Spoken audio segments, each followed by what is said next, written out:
Well, we have finally made it to the end of the long list of ingredients on the Doritos package, and it is disodium guanylate. I mean, hopefully I've pronounced that right. It sounds obnoxious. So let's dive into that one and see what that ingredient actually is. Wow, so after several videos, we have finally made it to the end of the Doritos label. How exciting!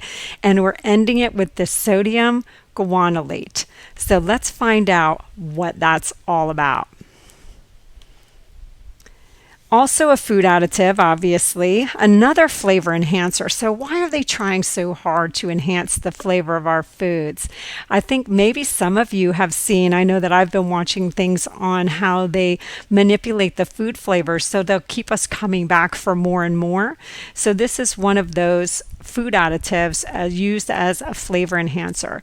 This one actually increases the intensity of the salt so that they could put less sodium on the label. That's pretty clever.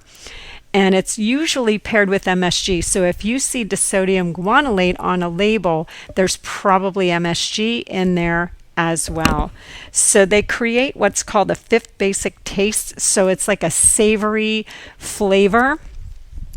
And as both disodium isonate and guanylate are relatively expensive, they will put the MSG in there because it's much cheaper to produce. So if they have those two, disodium isonate and guanylate, they probably have MSG in there as well. And you can look those up also on Healthline and on livestrong.com. So those are factual information from reputable places that you can learn more about these products as well.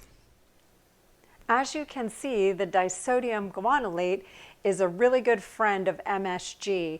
And MSG is actually the cheaper version, so they put these three together and they actually are flavor enhancers, this one being a salty flavor. So now they can leave the sodium levels lower on the label because they have this flavor enhancer that makes it taste saltier. So there's a lot of tricks on the labels. Hopefully you've learned a lot here. It's not just Doritos, it's all these foods. We just happened to pick the Doritos bag for the first one because everybody knows that food. But we will be dissecting other labels with other ingredients, and some of them are quote, quote, health foods. So be ready, and hopefully you're enjoying and you're getting a lot out of this, and we'll see you in the next series on the next label that we begin to tear apart. Thanks for joining me.